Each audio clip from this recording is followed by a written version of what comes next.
The broadcast is now starting. All attendees are in listen-only mode. Good afternoon, everyone. Thanks for joining us today for the March installment of the Clinical Conductor webinar series. My name is Lauren Michelli, and I will be your moderator for the webinar today. Before we get started, there are a few housekeeping items that I wanted to share. First, we will be providing a copy of the presentation via email within 24 hours of the webinar ending. Please be sure to check the email you used to register for the webinar. We will also be doing a question and answer session at the end of the presentation, so please submit any questions you have at any time using the GoToWebinar questions box on the right-hand side of your screen. Today's presentation is titled Key Considerations to Ensure Compliant PI Compensation and will be presented by David B. Russell from PFS Clinical. David has more than 25 years experience in the healthcare industry, the last 14 of which specifically focusing on clinical research.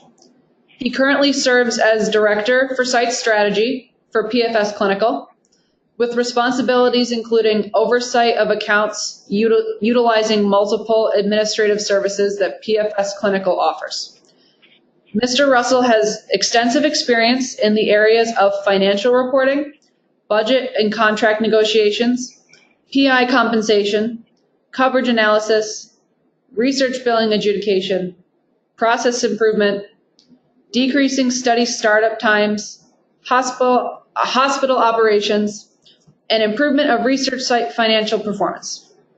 He has been instrumental in the building, restructuring, and turnaround of numerous research sites throughout the country. And with that introduction, I'm going to turn it over to David. Thank you very much, Lauren.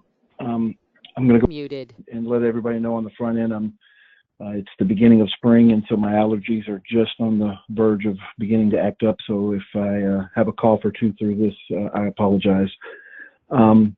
So today, I wanted to first thank Clinical Conductor for putting on this series every month. I think it's a great series. I participate many times in it.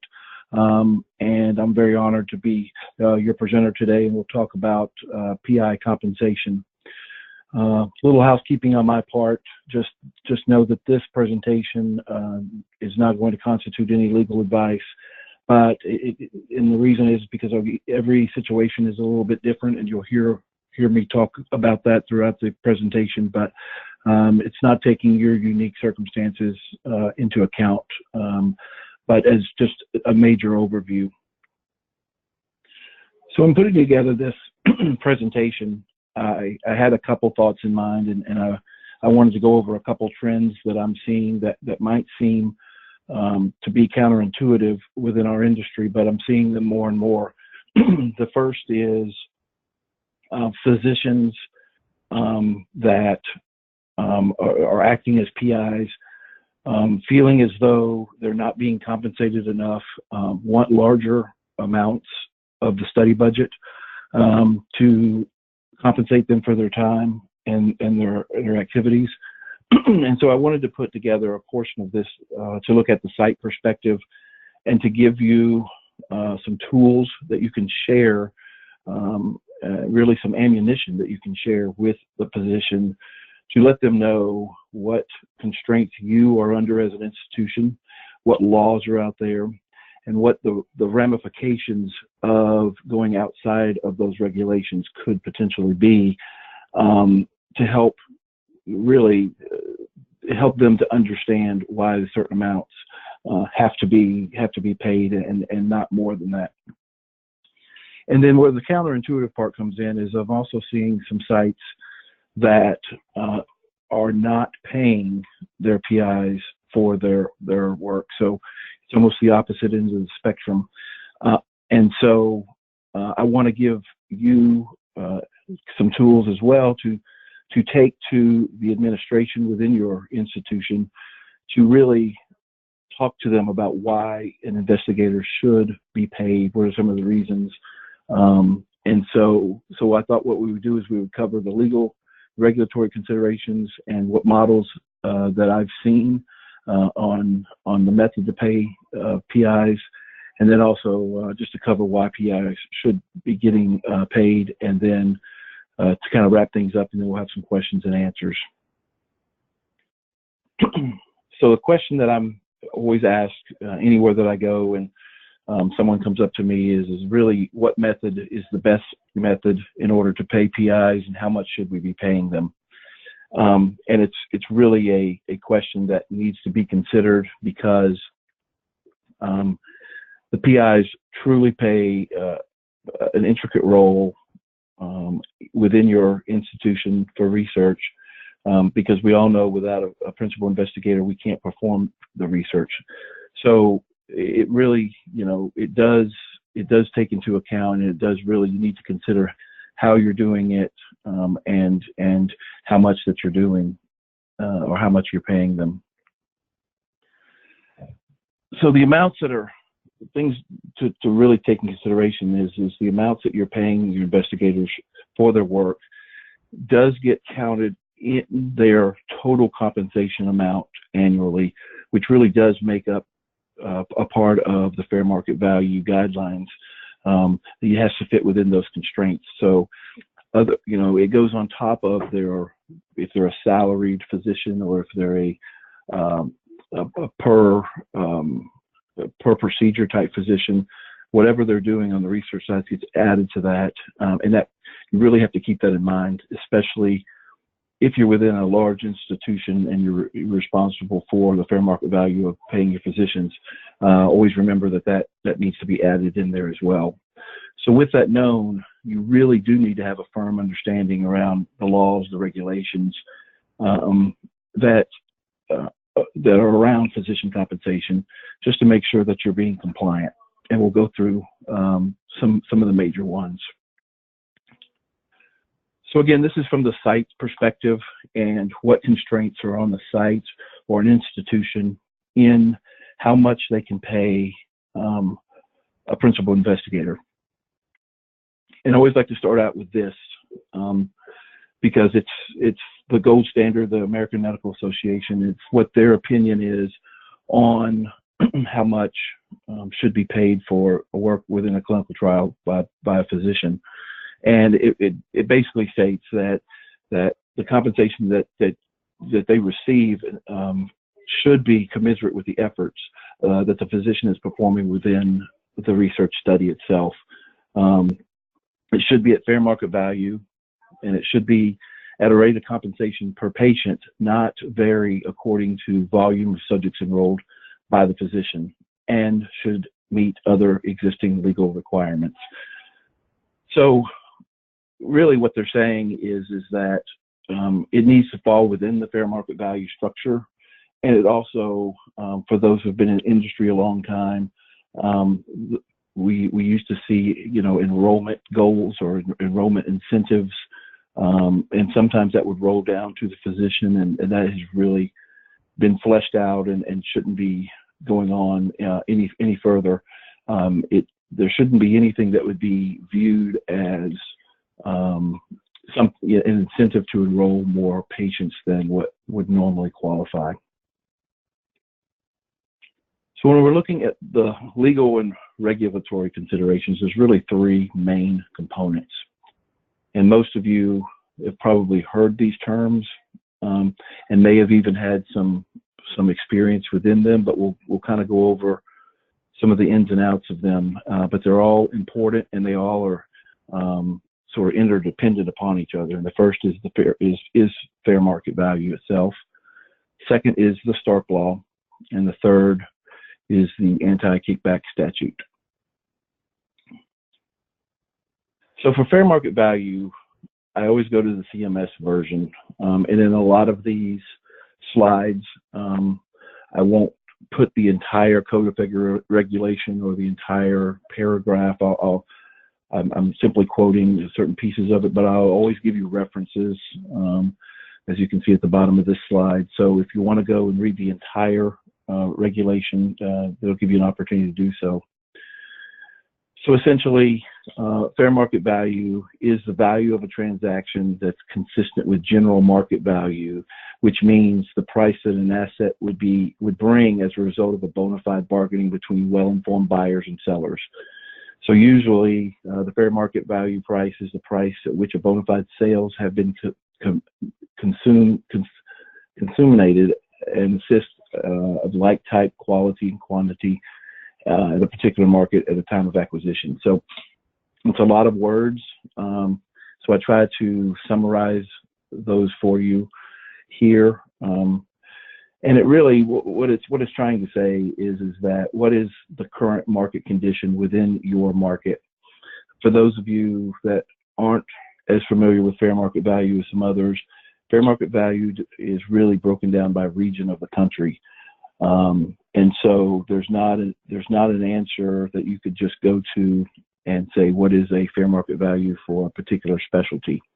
It does depend on their specialty. It also depends on what region of the country that you're in. So really what you're trying to avoid is to going above what the current market conditions are for your region, because that would give the appearance that it would influence the participation of the investigator in the trial, or to influence the outcome of the trial. Obviously, if they're getting paid above market value, they would have every reason to want to enroll as many patients as they could, and it might be viewed as just an incentive that should not be there. So the two, I guess, extremes to this is if a PI is paid below fair market value, it really could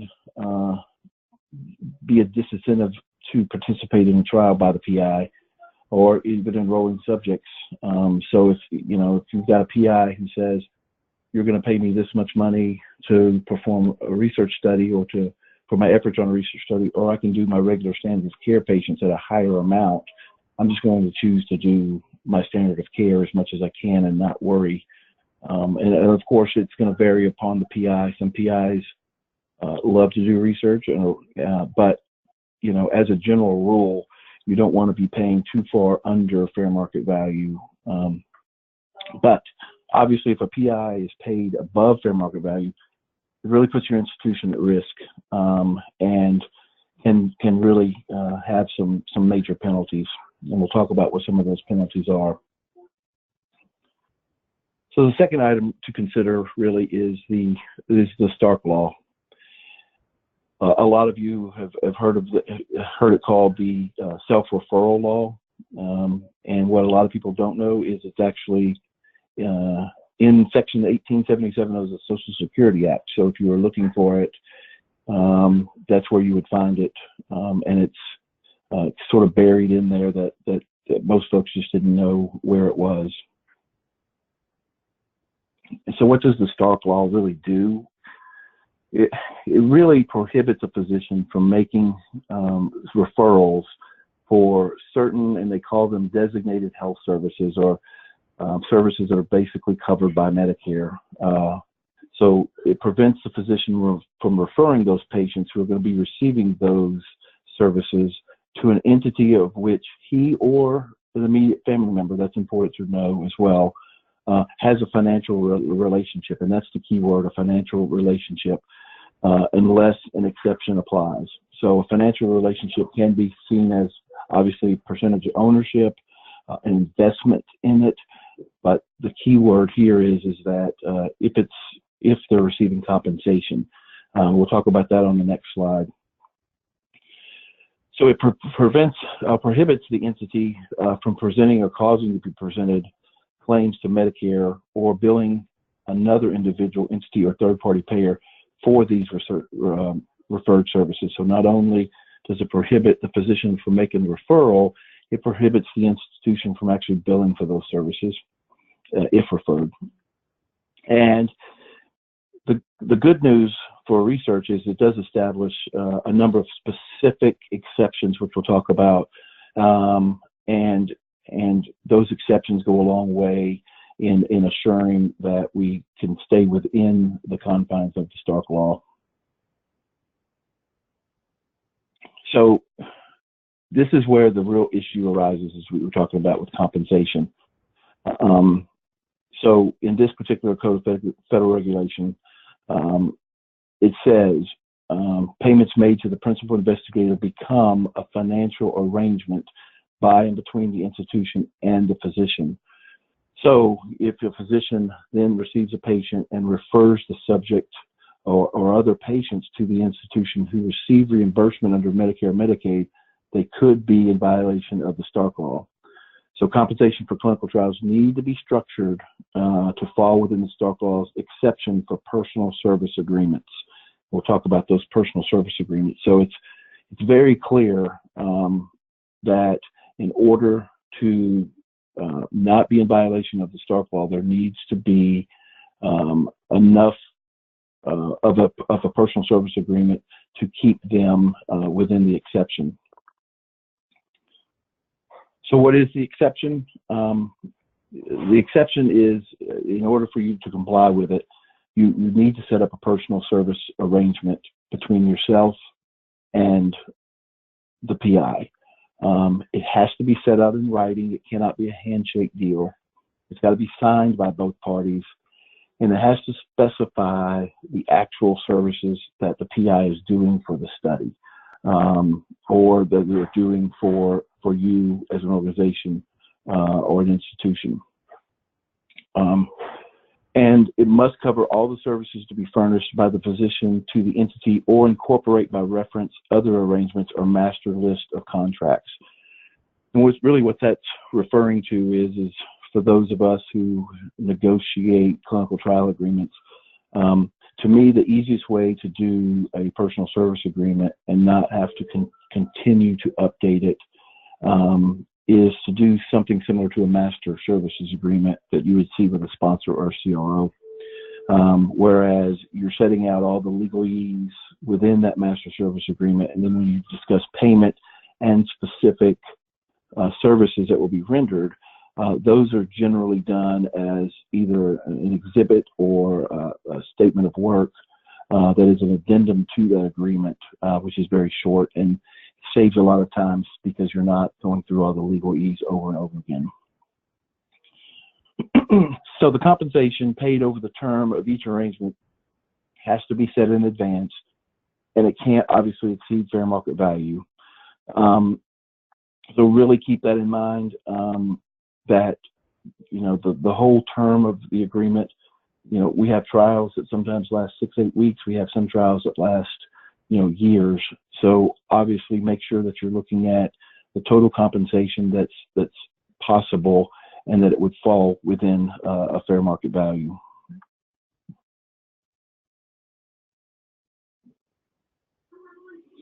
So some additional consideration, having this law in place, it really cements the need that your institution have access to the fair market value within your region, and for the specialty, and that you need to have a personal service agreement in place as well. And you've got to make sure that you're paying that physician within the constraints of the fair market value range. So the arrangement also between the institution and the physician should be documented in a principal investigator payment agreement, and it must list all the specific services that will be provided by the physician as principal investigator, as well as memorializing compensation amounts clearly. I can't stress enough how much to really go over the amounts with the physician, discuss with the physician why you're paying them this amount of money, get their buy-in, and go through it with them. So if you're found in violation of the Stark Law, what are some of the penalties that are possible? Everybody obviously is interested in that, and it could be these among other things, but you could get denied for the payment of the designated health service that was provided. They could refuse to pay it, or if they have already paid it, they will ask for it to be refunded back. There is a civil penalties up to $15,000 for each service that a person knows or should know was provided in violation of the law. So the key there is or should know. as we've always heard growing up, ignorance of the law is no excuse. So, so they add that in there as well. 3 times the amount of the improper payment that the entity received from the Medicare program. It could go as high as exclusion from the Medicare program and or the state health care programs, including Medicaid. Or in addition to that, there could be a payment of civil penalties for attempting to circumvent the law. And that can go up to $100,000 per scheme. And they call it a scheme specifically in the regulation. It's some pretty hefty penalties that your institution could face. And so I think it's worth going over and understanding them. So the third consideration is the Anti-Kickback Statute. And this is really where I think your principal investigator is going to be the most interested, because this is a criminal statute that is on the books. It's where it does have some similarities to the Stark Law. It is slightly different, but it is. But this statute it prohibits knowing and that it's a criminal statute that prohibits knowing or willful conduct involving the solicitation, receipt, offer, or payment of any kind of remuneration in return for referring directly or indirectly in return for either referrals of Medicare or Medicaid beneficiaries, or arranging, recommending, leasing, or ordering any item or service reimbursed by Medicare or Medicaid. It's really what this is saying is that you can't be on a pay per referral type of a basis with these, with PIs.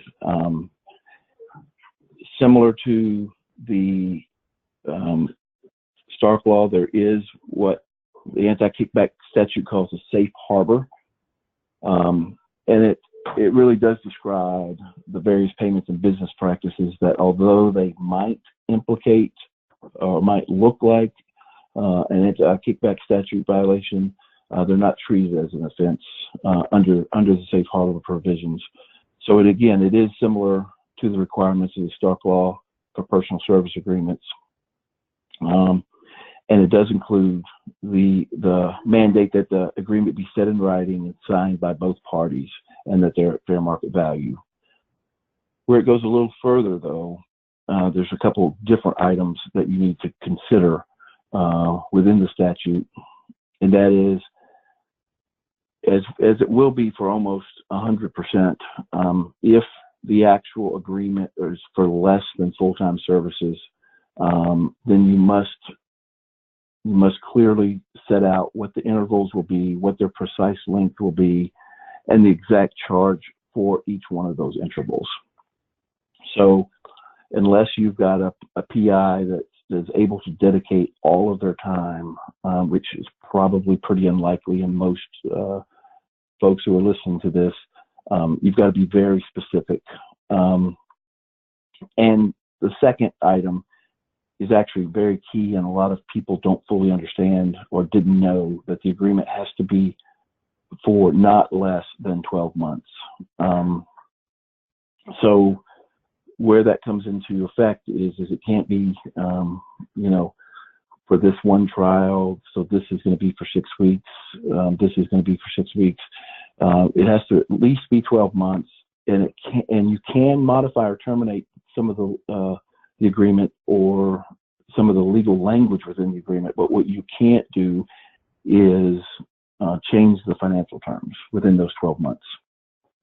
So in other words, if a physician says, well, I feel like my fair market value is higher, you can't go back and increase the rate. Conversely, if you say, well, I think we're paying you too much, you can't go back and lower it either. So, and it does count for reinstatement as well. So you can't terminate one and begin another one. So obviously keep that in mind. So what every PI is going to want to know, obviously, is what are the penalties. And again, these are criminal penalties. But on top of the criminal penalties, they can also have administrative sanctions. So they can include fines, jail terms, exclusion from the federal health care programs. Physicians who accept kickbacks, they can face penalties up to $50,000 per kickback plus 3 times the amount of remuneration. So again, this is for the PI themselves. So as you're talking to your PIs who maybe you're saying, hey, I really need to be getting more of the budget for these, and you feel as an organization or as an institution that that would put you outside the parameters of fair market value, you probably need to go over the Anti-Kickback Statute and the Stark Law with the physician, and just to tell him what those ramifications are, because it affects him or her specifically. So now that we sort of understand some of the rules and regulations around how much we can pay a physician, let's talk about what some of the methodologies. And I've chosen 3 methods that in my opinion, are the most popular that I've seen working with sites throughout the country. I could do, a 10-hour presentation, on every type of method that there is. Everyone is a little unique, and you really need to pick what is best for your institution as far as the method. And all of them have their pros and their cons, but depending on your level of risk avoidance, I think all 3 of these have ways of working, and all 3 of these can be fair if handled in the proper way. The first is a simple having a research salary. You're just paying a physician an amount of money each period for their work on research items. The second is an actual percentage of the study budget. I always hear physicians, talk about, well, I should get, X percent, 50%, 30%, whatever the amount is. We'll talk about what some of the pitfalls in that can be. Or there's the hourly rate for your work that's performed. So it's actually, you're paying them for exactly the amount of time that they're spending doing the research. First one we'll talk about is research salary. It's a pretty easy description. It's just paid a fixed salary. And it's, in your services agreement or your PI agreement, that would be set forth. And that would cover all of the services. There wouldn't be any additional billings. So the real pro to that is as a financial person, or as someone who's possibly responsible for your P&Ls every month, you always know what that expense amount is going to be, and the PI always knows how much he or she's going to be paid. There is obviously less time with administrative tracking that way as well. So the cons are, it can be risky in 2 ways. One is, I really recommend the research salary for those sites who have a really consistent amount of PI time that's needed. If it sort of varies, this may not be the method you want to choose, because if volume falls, the amount of money that you're paying the PI versus the amount of time he or she's actually spending on research efforts could go above fair market value. And you could be, outside the confines of Stark and the Anti-Kickback Statute.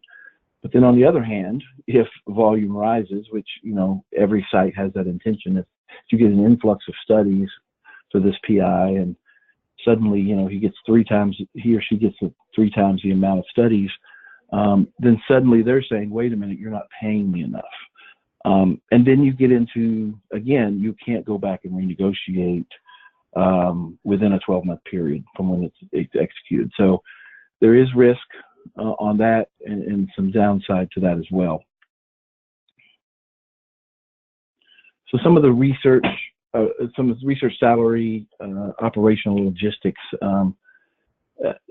One issue comes into, for those who do the negotiation of the study budgets, a salary, it really doesn't align with when you're getting budgets from the sponsors. There's not like a line item that simply says, here's how much we're paying, the PI. It really, they put that in typically in a different way. So the goal is always going to be you're making sure that you're within fair market value. So, you're constantly sort of juggling with that and doing sort of a look back. But time tracking to calculate payments is not needed. And I put the but in capital letters. You really should track it. So whereas typically when you think about a salaried employee, you're not keeping track of your time. So from an HR perspective, you're not, you don't have to do it, but I really recommend that you do it at least on a cursory level to prove that you're within fair market value and to determine what you're really, what should it be? What should the salary be when you're taking consideration fair market value for when you do get into a window where you can renegotiate either up or down. And the easy one for administration would be there's not really any requirements for payment triggers. You're not looking for activity in order to pay. There's just a regular cycle that is built in and makes it quite a bit easier. So the second method we're going to discuss is the percentage of the study budget. So this is where the PI gets a fixed percentage of the final budget for their time worked on that specific trial. Now, one of the reasons I like this is because you're really sharing the risk with the PI. So when the trial is a high enroller and it's successful, and you are, as a department or as an institution, are seeing more revenue, the PI is in it with you and is being compensated as well for that. You've got a fixed PI expense percentage, so you already know what that percentage is going to be. It's not necessarily going to be the same number every month, but again, you know what that percentage should be. And there is less time administratively tracking it because you're not really tracking the actual items that the PI performs specifically. The cons to this is again, this one can be risky as well, depending on what percentage you're looking at. And as we all know, different trials take up different times of PI time. So if you're doing, for instance, a retrospective chart review study, the PI may or may not even be involved at all. And if you're paying him or her a percentage of that study budget when they're not really performing anything, that's a tough thing to really back up and to defend. On the other hand, if it's a surgery trial where PI is heavily involved, again, the opposite goes to where, maybe a percentage of the study budget should have been higher. So what I recommend, if you're going to do a percentage of study budget as a method of payment, is to maybe have a couple different categories of PI involvement and not have the same percentage for every single trial. That might be a bit confusing for the PI, but I think if you explain it to them, they should understand if this is the route that you choose to take. And just let him or her know, we're going to have to stay within the fair market value rates, and we're going to have to continue to track your time. And, again, at least on a cursory level, but it's really, for those trials that you're not going to be as involved in, and maybe the coordinator's going to do the vast majority of the work, even though you're taking on some responsibility, and you should be reimbursed for some of that. It maybe shouldn't be as high of a percentage as another type of trial. Another complication really comes into two different scenarios. One is when you have sub-investigators, and the second is when the PI changes on the trial. And we've all probably experienced a PI change, or PI moves or decides he'd like to transfer it over. So for a sub-investigator, where it gets a little tricky is you've got to sort of break down that percentage into what the the sub-investigator is going to get paid and what the principal investigator is going to be paid. And that can be tricky and very time-consuming to sort of track that. When you talk about a change of PI, again, for those of us that negotiate study budgets, many of the expenses of a long-term trial, for instance, many of the expenses and payouts for you as an organization are on the front end when the actual, maybe the investigational device is being implanted or the investigational drug is being given. That's where most of the expenses lie and probably most of the revenue. On the back end, not so much when you're just doing follow-up visits. So it may not be very appealing to a new PI coming in to say, okay, we're going to give you this percentage of the study budget and I'm transferring over 30 patients to you and it's all follow-up visits of which you're going to get paid $15 a visit. They may say thanks, but no thanks. So again, keep that in consideration. So some logistics here is you really, if you choose this, you need to really talk it over and be careful when you're looking at. We talk about the percentage of the study budget, but what budgeted items are contained within that? So are you looking at the entire study budget? In other words, the full amount that you're getting paid, or what I typically try to do is I flesh out and pull out those items such as procedures, such as tests, those types of things that in most cases are simply sort of a pass-through. So if you've got a study that's heavily got a lot of CPT codes in it that the sponsor is paying you for, that could really bump up the amount that you're paying the physician because they're getting a cut of that as well. So if the patient's getting an MRI, they're getting a percentage of the MRI payment to you, when really all you're doing is covering your cost. You're paying the organization or the institution that's doing the MRI if it's not you yourself. Maybe it's an external entity. And that's really not fair in my mind because, to actually do that, for the PI to get a portion of that. So you need to keep that in mind. And then also, when you're talking about percentage of the study budget, it's, and this really goes for all of these examples, but when are you going to pay the PI? Is it when the visitor's CRF is completed, when you get the sponsor payment, or at the end of the study? Because we all know things change within the study. It also gets a little tricky when there's holdback amounts, as we're starting to see within our industry, of 10%, 5%, 15%, whatever it might be. When does the PI get paid for that? When you actually get the funds or when he actually performs the service? So again, that's what you need to look at. And then also administration fees, do you consider those? And that's really going to be the same as in hourly as well when we go to that. I don't bring it out specifically, but what we're talking about is his or her time on the SIV visit, his or her time during the study startup. So does the PI get a percentage of that study startup payment or not? They certainly play an intricate role. They're reviewing the protocol. They're probably reviewing your coverage analysis. They're sitting in for a period of time for the SIV visit. They're getting trained on the device, whatever it might be. So they certainly are intricate, but you need to have sort of upfront, does that percentage need to be different, et cetera. So the last example or method is really an hourly rate for the work that was performed. And we're going to break it down into two separate sections here, both of which are actually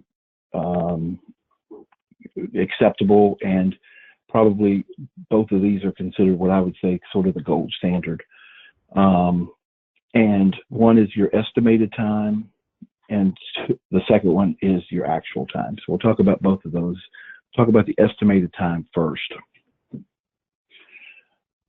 So in the estimated time, when you are building out your study budget at the very beginning of once you get that first packet from the sponsor or the CRO, you're looking at all of those items that the PI is going to do, whether it be a physical exam, whether it be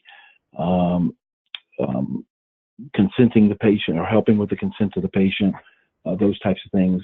And you estimate how much time it's going to take. Now, keep in mind, this is an estimate, and there are some industry standards that you can use, but keep in mind, this is you're looking for the median time. And so what always happens is folks will go to this estimated time, and the first one will be, okay, with 60 minutes for, pretty complicated consent of a patient being enrolled in a study. And the first time it ever happens, they come back and they say, oh boy, they were only in the room for 45 minutes, but we had allotted an hour. And I always say, well, let's see what happens later. And sure enough, the second patient comes in and they were in there an hour and 15 minutes. It's like, okay, so see, we're good.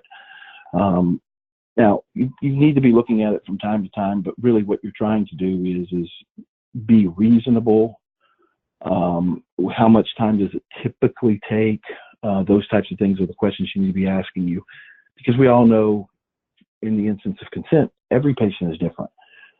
Some patients are going to have more questions than others. Some patients are not going to understand things as well as the patient that just got consented. Some are going to understand more. Some have been part of a research study before, and it's not new to them. So again, you're just looking for the median here. Now, the pro is, and we'll get into why it's less paperwork later, but there is less paperwork for the PI.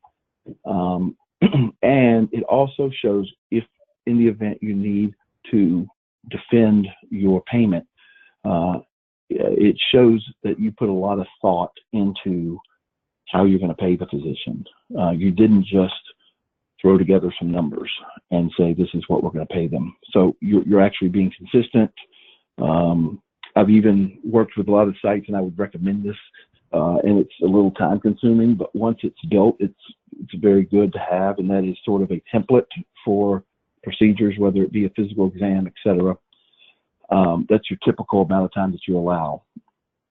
And that really saves you a lot of time in building these PI agreements. The cons of this is really, you've got to have a really robust tracking system, unfortunately, unless you're using a CTMS system. You're going to have to build some sort of an Excel spreadsheet, those types of things. You've got to have something that can be able to handle this. And for most on the phone, probably this is not a big deal, but your expense percentages will vary widely. They'll change widely over whatever types of trials that you're doing. A lot of times finance folks don't like that. They like to see consistency, but under this, you're actually looking at it from that perspective. So the last is the hourly rate for the actual work performed, and it's the actual hours that they worked. And this is by far, the most compliant method that you could use, because there shouldn't be any doubt. The issue comes into, and this is where we talk about the additional work. If you get a group of PIs in a room and you let them know that beginning today they're going to have to fill out a timesheet daily for their work that was performed on the clinical trials, you may or may not have a mass revolt. Now, there are a lot of sites that do it, and the PIs are okay with it, and that's fine. Just as a general rule, typically when you ask a physician to do additional paperwork that is tedious, and they're actually, looking at what time they walked in the room for this consent, and what time did they walk out of the room for the consent, and then documenting that, that's a big ask for a physician. Again, it's the most compliant, and it's going to do the most to keep you out of trouble. On a personal level, the estimated time, I think, is sufficient. But if you want to be the most compliant possible, this would be the way of doing it. But again, you've really got to have a robust tracking mechanism to make these, and your expense percentages still, they do vary widely. So the operational logistics of paying hourly, again, it is the gold standard for compliance. It's the easiest to defend, and quite honestly, if you've got a lot of good record keeping that you can show why you're paying them, what you're paying them, it's going to go a long way. The hourly strategy absolutely aligns with the sponsor budget templates, so you'll be able to plug those numbers in much easier. So we'll talk about the payout triggers. So when you're talking about actual hours, it's a little difficult because they're filling out timesheets, and you've got to look at it in real time rather than preemptively. If you're looking at estimated hours, then you're linking your payment trigger to an actual activity that was performed. So if you know, visit number 5 was performed on last Friday, you know how much that PI payment should be, and you're simply adding it to the queue, so to speak. So time should be tracked in both areas. So obviously, when you're talking about actual hours, it's to determine how much you're supposed to pay out. In estimated hours, it's really to prove fair market compliance. So when I say time should be tracked, again, that's not on every single procedure, but you're looking at it from a perspective of, here's the amount of time that the PI spent, estimated time per cycle, per year. You're really sort of adding that up each time to assure that you're in compliance and to prove that you're within compliance.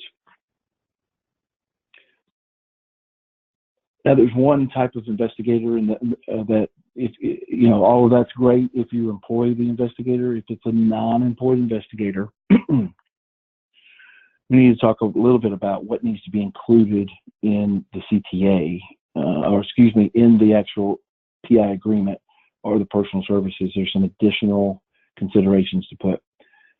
You need to assure that it includes language that they assume legal responsibility the same as what the clinical trial agreement that you're signing. So for the services that you're asking for that PI to do, they are going to take legal responsibility as well as you for their performance. And it's a great opportunity to ensure that the PI is complying with the same laws that the sponsors are requesting of you as the institution, and to make sure that he or she understands that like you, they have to comply to what is laid out within that CTA. So let's talk, and this is a much quicker area, but let's talk about it from what I was talking about from the PI's perspective, for those institutions who maybe feel as though PI payments are not necessary for research. And really, a lot of administration sometimes think, don't the PIs get paid enough, or doing their physician practice work, their clinic work, and really, aren't they already getting paid for these tasks? And the real short answer is no, they're not. And why is that? Well, really, as we talked about at the beginning, the PI is really the lifeblood of your research operations. We can't do research without them. So PIs aren't, and also keep in mind that PIs are not paid by third-party payers for research-related activities. At least they shouldn't be if you're compliantly billing. So that's a whole nother topic of billing compliance. But assuming that you're compliantly billing, if the sponsor is paying you for a research-related activity, they're paying your department, they're paying your institution, they're not paying the physician. So he or she's not getting compensated for that, and your institution isn't billing for it, so it's not triggering any payment to them. So whenever they do those research-related activities, there's no mechanism for them to get payment. There's no real compensation, trigger for when they do things such as review the protocol, when they're reviewing the CA, when they're spending time at the site initiation visit. When the monitor has them come in for their meeting each time and sits down and talks to them, or when you ask the physician to sit down and sign off on the CRFs, there's not any other payment trigger for that. They're basically would be doing that for free.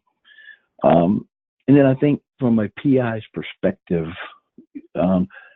if you're trying to make the case to administration on behalf of the PIs or even with the PIs, always keep in mind that when you're the PI on a study, you have a much larger risk level than performing your normal standard of care practice.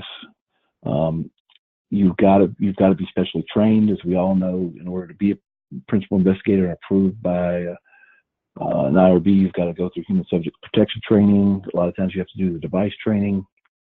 You've got to oftentimes monitor your patients that are on study much closer than those that are on standard of care.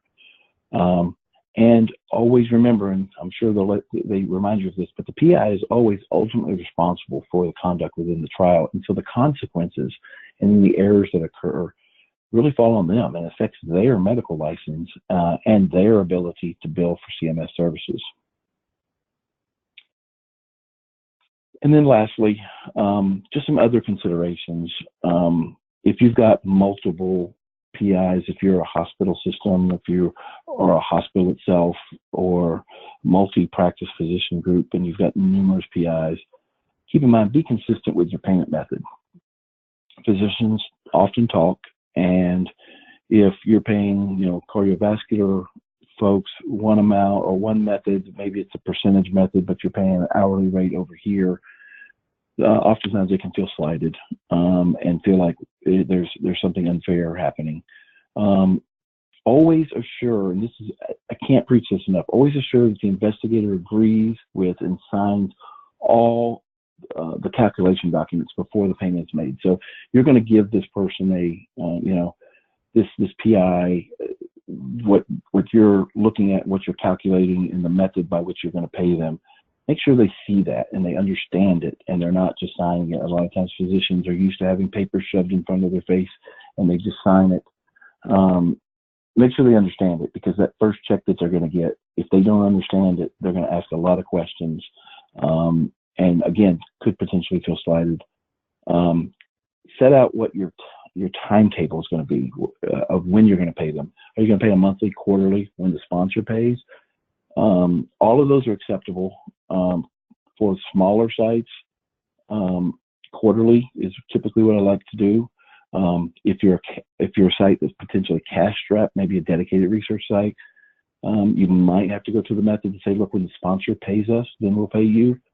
Just for cash flow purposes, that's not always good, because then the PIs always asking, why haven't we gotten paid yet, and sponsors can take a long time to pay, et cetera. And if it's some errors on your part or what have you, they're not going to be real happy with that. Within your institution, create a policy for how you're going to pay your physicians.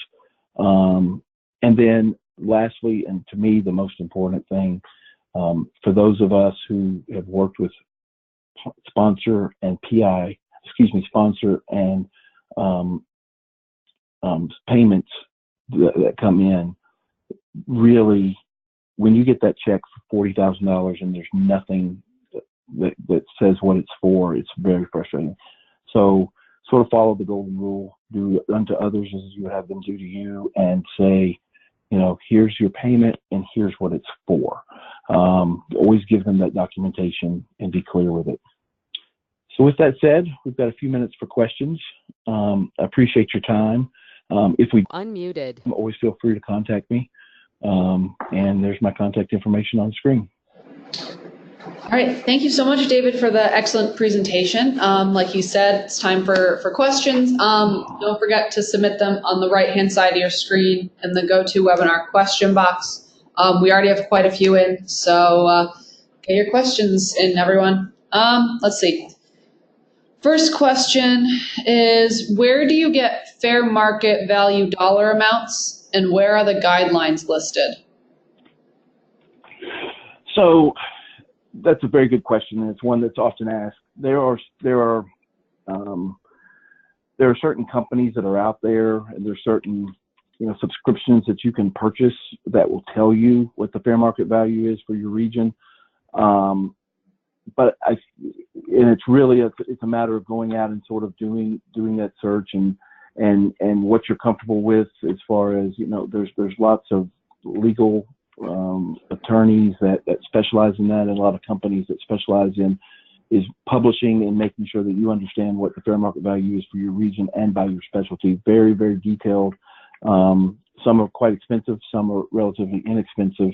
So it's just depending on your level of need for that specific information. All right. In determining fair market value for a service, let's say for history and physical on clinical trials, there is direct reimbursement to institution versus reimbursement through traditional healthcare, through insurance, Medicare, etc. Can you comment on this in terms of determining fair market value for PI/doctor time on a pharmaceutical clinical trial? I think I understand the question, and I'll try to answer it the way that I'm understanding it. And if I don't answer it, feel free to contact me, whoever asked this. But typically, it's just when you go in and you're looking at how much time that physician or that PI typically takes for doing that physical exam, for instance. Or you can actually track how much time that they're on doing that. So I think ultimately it's going to depend on the physician, and it's going to depend on too what the protocol calls for, because sometimes it's not just a general physical exam. Sometimes it's a physical exam plus some additional items. So I think it's going to vary obviously from place to place. But I think the easiest method is just to come up with some sort of a median time that it's going to take, and to make sure that you're really looking for fair market value. You're really more looking at the sort of the hourly rate that you're paying for the physician rather than the amount of hours, because if they're truly spending that much time on it, and you can prove that, as long as you're paying them within the fair market value hourly rate, you should be dependable on that. All right, next question. Do you take a different approach when it comes to federal funding? You shouldn't, because you should be tracking everything the same. But, I would lie if I would say, that no, I don't. Federal funding is much more serious, and it's much more scrutinized. Again, it should be done that way across the board. But for your federal funds, you do really want to, there's certain, especially when you're talking about grants, but cooperative group studies, those types of things, when you are getting paid from federal funds, you really do want to make sure you're being as compliant and have the best record keeping as possible. Because I have worked with a lot of sites who've been audited because at the end of a grant cycle did not have sufficient, backup documentation for what they paid for certain PI time. Same thing on cooperative group studies when they come in. As we all know, they come in, oftentimes every 3 years. That may be one of the things that they look at. And so I would say I would put a little extra fervor in your record keeping for federal funds. All right. What are your thoughts on paying or not paying for sub-investigators?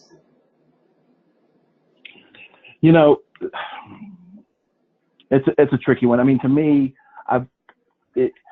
where it gets tricky to me when you start paying sub-investigators, that almost feels like sort of a referral fee, unless the sub-investigator is performing some of the, the actual work themselves. And so I have seen situations where, the sub-investigator, all that they're really are on the study for is they happen to have a patient, and then they refer that patient to the investigator. That's where, to me, it feels a little bit like, you're paying for a referral. But if you've got kind of the opposite, which you've got some sub-investigators that are part of the practice, for instance, or part of the institution that are trained in the protocol. They're actually doing the work, and the principal investigator, all they're doing is sort of overseeing it. I think that's perfectly, I think they should be paid, and because for their work performed. And keeping in mind with that, I do feel like what you've got to do in that situation is you sort of have to break out that payment a little bit, because although the PI is not performing some of the work under that particular scenario, they are still ultimately responsible. And most of the times they're the ones that are signing off on the CRFs and those types of things. So they're really overseeing it. So there should be a smaller amount of compensation, but say 15, 20% of what the compensation would be. And the sub-I wouldn't get as much as the PI would get because they are not shouldering as much of the burden, we'll say, or much of the responsibility. All right, and our last question, someone was wondering what would be a good source for finding an hourly rate for PIs? And again, that's similar to the fair market value. I could certainly, have a conversation and let you know sort of from a safe perspective what, folks are paying around the region. But if you want to be 100% that you're ensure that you're being compliant, you're really going to need to go out and seek, the companies that specialize in fair market value for physician compensation as a whole. And that's really where you're going to get your true hourly rates. But again, I think you could sort of take a look at activity going across, and still feel very, very comfortable with the amounts that you're paying for PI without going out and spending that money to get an expert in that area.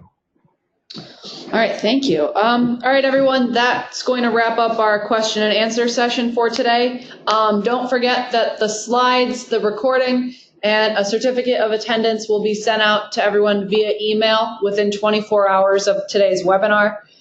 Thank you, everyone, for attending today. We hope that you found the webinar informative and interesting. And of course, a big thanks again to David for presenting. Be sure to be on the lookout for the next installment of the Clinical Conductor webinar series in April. Thank you, everyone. Yep, thanks, everyone.